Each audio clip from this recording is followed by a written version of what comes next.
दोस्तों, जय सिया राम। आज यहाँ पे मैं एक बहुत ही इम्पोर्टेंट टॉपिक पे बात करना चाहता हूँ, जिसको मैं बोलना चाहता हूँ इंटरनेशनलाइज़ेशन ऑफ रूपी। इसका मतलब क्या है? अगर आप लोगों ने बहुत नाम सुना होगा डी-डॉलराइज़ेशन का, जिसमें बोला जाता है कि विश्व में जो हम व्यापार करते हैं, देशों के बीच में जो व्यापार होता है, उसमें डॉलर यूज़ किया जाता है। अब जिस दिन वो डॉलर यूज़ नहीं हुआ ट्रेड के लिए, इन्वेस्टमेंट के लिए, कॉर्पोरेट बॉन्ड्स के लिए, तो उस जिस दिन उसका जब मात्रा या प्रतिशत धीरे-धीरे घटता जाता है, उसको डी-डॉलराइज़ेशन बोला गया। देखिए डॉलर जो है, अमेरिका का करेंसी है। उसको एक तरह से वर्ल्ड रिज़र्व करेंसी का स्टेटस मिला हुआ है।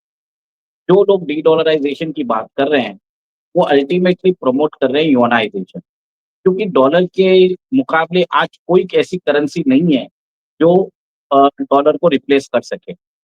ज़रूर बीच में बात आई थी ब्रिक्स करेंसी की, पर ब्रिक्स में आप देखिए सबसे ज़्यादा जो 2/3 ऑफ द ब्रिक्स इकोनॉमी मतलब जो आप देख लीजिए इट इज़ फ्रॉम चाइना। बोला जाता है कि ब्रिक्स के अंदर सबके पास इक्वल राइट्स होते हैं, बट आपको मालूम है कि डिप्लोमेसी के थ्रू वो सब जो लीवर्स चाइना यूज़ कर सकता है बाकी लोगों को अपने तरीके से अपने फ़ेवर में करने के लिए।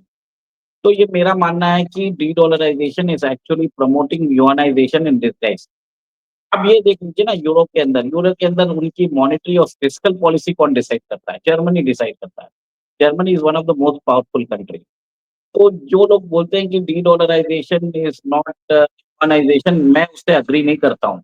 It is a disguised form of promoting yuan. अब बात करते हैं इंटरनेशनलाइज़ेशन ऑफ रूपी। आपको मालूम है कि भारतीय सरकार ने मेरे हिसाब से 2022 में उन्होंने इनवॉइसिंग जो बाहर से इनवॉइसिंग होता है, वो रूपी में हो सकता है उसके लिए अलाउ कर दिया था। इसका मतलब ये है कि आप भारत का रूपी यूज़ करके you can do trade with other countries. इसके लिए बेसिकली क्या होता है मैकेनिज़्म है, लोकल करेंसी की ट्रेडिंग के अंदर होता है। और आपने बहुत लोगों ने सुना होगा कि रशिया के ऊपर सैंक्शंस लगाने के बाद भारत ने रूबल रूपी स्वैप एग्रीमेंट किया हुआ है, जिसके अंदर दोनों देश आपस में ट्रेड करते हैं रुपीज़ में और रूबल में। और इसी के कारण रशिया के पास बहुत सारे रुपीज़ भी हो गए थे कुछ टाइम के बाद। तो वो बात बात की बात है तो अब देखिए कि भारत का अभी जो ट्रेड है, वो यूएई के साथ चल रहा है रुपीज़ में। तो आपने ये भी देखा कि बांग्लादेश के साथ चल रहा है, श्रीलंका के साथ चल रहा है और ट्रम्प ने अपने कैंपेन में भी बोला है कि any country which tries to dedollarize मैं उनके ऊपर 100 से 150% टैरिफ लगा दूँगा। नहीं, ठीक है, ट्रम्प अपने देश के राष्ट्रपति है, उनको मालूम है कि dollar is very much necessary for American survival क्योंकि अमेरिका के पास डॉलर और वेपन्स ही है, जिसके कारण वो आज ज़िंदा है। क्योंकि डॉलर जिस हिसाब से वर्ल्ड करेंसी में यूज़ होता है, तो इसमें क्या होता है खरीदने वाला देश और बेचने वाला देश, दोनों जो ट्रेडिंग नेशन है, उनको डॉलर लेना पड़ता है। अब अमेरिका क्या करता है डॉलर छाप रहा है और उसको बाज़ार में डाल रहा है और जैसे-जैसे लोगों को ज़रूरत पड़ता है वो डॉलर रिज़र्व्स होल्ड करते हैं। इसके कारण अमेरिका हैज़ एन अनलिमिटेड जो उनके पास एडवांटेज है, किसी भी नेशन के पास नहीं है। अब बात करते हैं कि ट्रम्प ने अपनी कैंपेन में बोला ही था कि 150% 100 से 150% तक टैरिफ लगा देंगे और भारत को उन्होंने अब्यूज़ भी किया टैरिफ अब्यूज़र। यहाँ तक कि जब मोदी जी उधर गए थे, तो उनके सामने उन्होंने बोल दिया कि India is charging high interest rates. उन्होंने रेसिप्रोकल टैरिफ की बात मोदी जी के सामने की। कुछ दिन पहले कैरोलिना लेविट जो व्हाइट हाउस प्रेस सेक्रेटरी है, वो सब जगह चिल्ला के बोल रही थी कि भारतीय सरकार हमारे वाइन्स के ऊपर 150% टैरिफ लगाता है। हमारे एग्रीकल्चर प्रोडक्ट्स पे 100% टैरिफ लगाता है। ये जो मैडम है इनको मालूम नहीं है कि भारत के अंदर 700 मिलियन पीपल मतलब 70 करोड़ लोग एग्रीकल्चर पे डिपेंड है। That is 50% of the population of India and twice the population of USA. अब इनको अपने 7 मिलियन फार्मर्स जो मागा सपोर्टर्स हैं, उनको खुश करना है, उनके लिए बयान देना है। तो इसके लिए वो भारत को अब्यूज़ कर रहे हैं और भारत को अब्यूज़ करने के चक्कर में वो चाहते हैं कि हम अपने टैरिफ 0% कर दें, जिसके कारण वो अपने कॉन्स्टिट्यूएंसन जो मागा कॉन्स्टिट्यूएंट्स है, उनके ऊपर वो ब्राउनी पॉइंट्स स्कोर्स कर सकें। एक और एक चीज़ है रिपीटेडली वो बार-बार झूठ बोलते जा रहे हैं। भारत ने बहुत सारी टैरिफ्स अपने बजट में कम भी कर दी है, जिसके कारण जो वो टैरिफ रेट्स बोल रहे हैं, वो वैसा नहीं है। और एक चीज़ है कि अमेरिका को समझना पड़ेगा कि भारत रूस से अपने जो मिलिट्री कोऑपरेशन है, वो बंद नहीं करेगा। अमेरिका ने बोल दिया, अमेरिका के एक कॉमर्स सेक्रेटरी है, लुटविक नाम है उनका। उन्होंने बोल दिया कि डी-डॉलराइज़ेशन आपने किया तो हम अच्छा नहीं रहेगा। आपको रशिया से सैन्य जो आप सामान लेते हैं, वो आप उनसे मत लीजिए क्योंकि अमेरिकन टेक्नोलॉजी बहुत अच्छे होते हैं। आप अपना टैरिफ 0% कर दीजिए, तो अब हम आपका ट्रेड आगे बढ़ा देंगे। बहुत लोग सोच रहे होंगे कि इतना सब बोलने के बाद भारतीय प्रधानमंत्री चुप क्यों है? मेरा मानना ये है कि भारतीय प्रधानमंत्री ने बहुत ही सुलझा हुआ काम किया है। उन्होंने इसका डायरेक्ट रिप्लाई नहीं किया और आपने खुद देखा है कि कैसे कुछ दिन पहले हमारे इंडियन एयर फोर्स के चीफ ने F-35 के बारे में बोल दिया कि जिस हम वॉशिंग मशीन या फ्रिज थोड़ी ले रहे हैं, रेफ्रिजरेटर थोड़ी ले रहे हैं, कि आपका प्रोडक्ट अच्छा है और हमको लेना ज़रूरी है। हमारे रिक्वायरमेंट में होगा तो हम लेंगे। आपका 1 यूनिट जो F-35 का है $80 मिलियन का है, कोई कम नहीं है। सेकंड आपने देखा है कि भारत ने एमका के इंजन के लिए फ्रेश प्रपोज़ल टेंडर चालू कर दिया है। उसमें भी रशियन कंपनी आ रही है। वो जो इंजन वो दे रहे हैं उसका नाम 177S इंजन है और उसके अंदर भी मोस्ट लाइकली ऐसा है कि रशिया टेक्नोलॉजिकल ट्रांसफर का मतलब अमेरिका को सपोर्ट करने को तैयार है। थर्ड उन्होंने ये भी बोल दिया कि आईपी राइट्स भी दे देंगे जिसके कारण आपको ऑपरेशनल ऑटोनॉमी रहेगी। आपको फ्यूचर में पूछने की ज़रूरत नहीं पड़ेगी कि आपको एक्सपोर्ट करना है कि नहीं करना। फ्रांस भी रेडी है, सैफ़्रॉन देने के लिए तैयार है, पर वो टेक्नोलॉजिकल ट्रांसफर के लिए रेडी नहीं है। अमेरिका का तो वही है, आपने देखा कि F414 इंजन के लिए उन्होंने 80% रेडी किया है, पर वो भी भरोसा नहीं है अमेरिका के ऊपर। America can not be trusted anymore, हमने देख ही लिया है। उन्होंने हमको इंजन दिए ही नहीं तेजस के लिए। एक तरह से हमारा जो फाइटर एयरक्राफ्ट प्रोग्राम है, उसको सैबोटाज करने की कोशिश की। हमारे जो अपाचे हेलीकॉप्टर है, उसके पैसे भी ले लिए, अभी तक हमें नहीं दिया। वो सब पे तो बात नहीं करते, बस ट्रेड ट्रेड की बात करते हैं, वो सब थोड़ी होता है।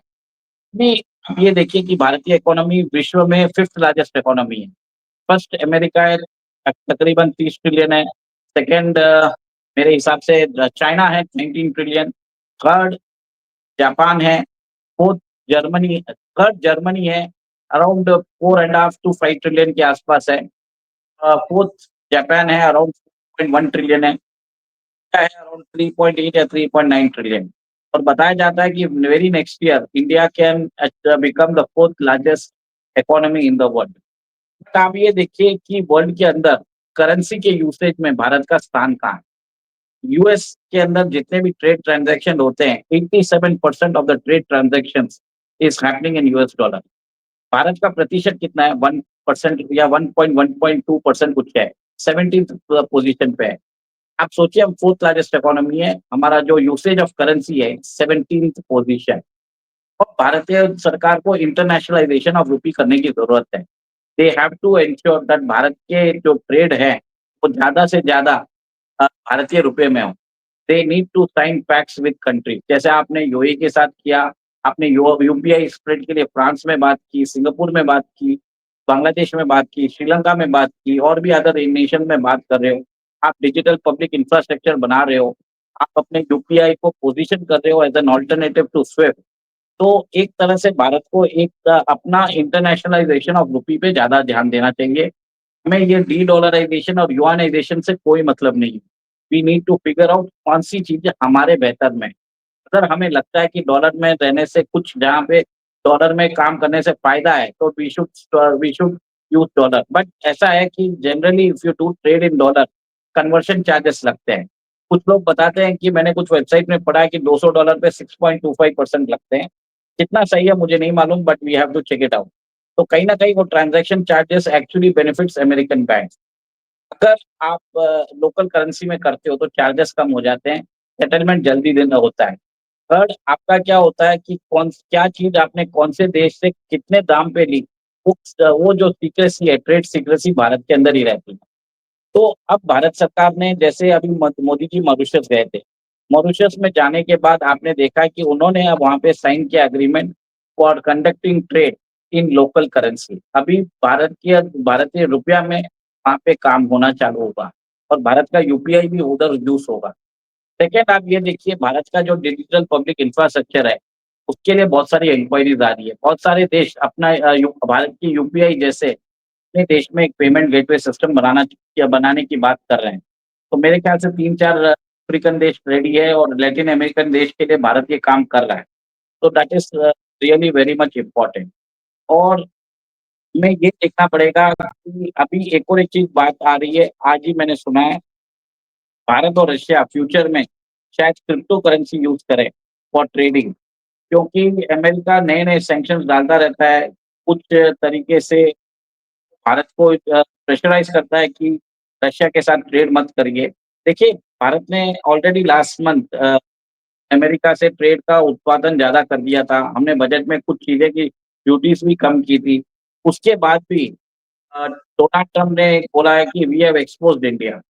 तो now India is now giving back in a very clinical style. बोलते हैं ना कि बात करके नहीं करके धीरे-धीरे काम करिए।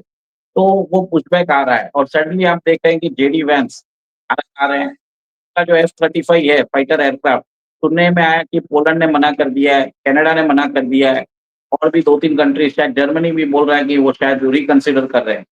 और मेरे हिसाब से अब वो भारत को मनाने के लिए जेडी वैंस आ रहे हैं और वो प्रेशराइज़ करेंगे कि भारत एक मिनिमम एक 12 से 15 एयरक्राफ्ट ले ले, ये F-35 के।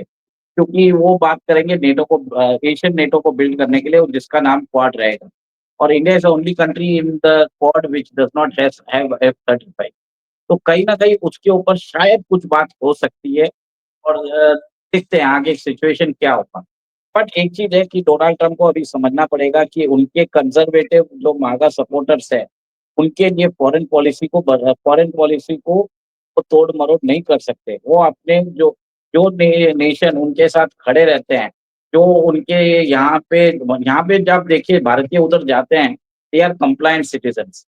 दे do not ask any subsidies, जबकि पाकिस्तानी और कोई भी दूसरे अरब देश के जाते हैं, वो वहाँ पे टैक्स पेयर के यहाँ पे होटल्स में रहते हैं, उनको ग्रांट्स मिलते हैं, उनके बच्चों को फ्री में एजुकेशन अपॉर्च्युनिटी सब मिलते हैं।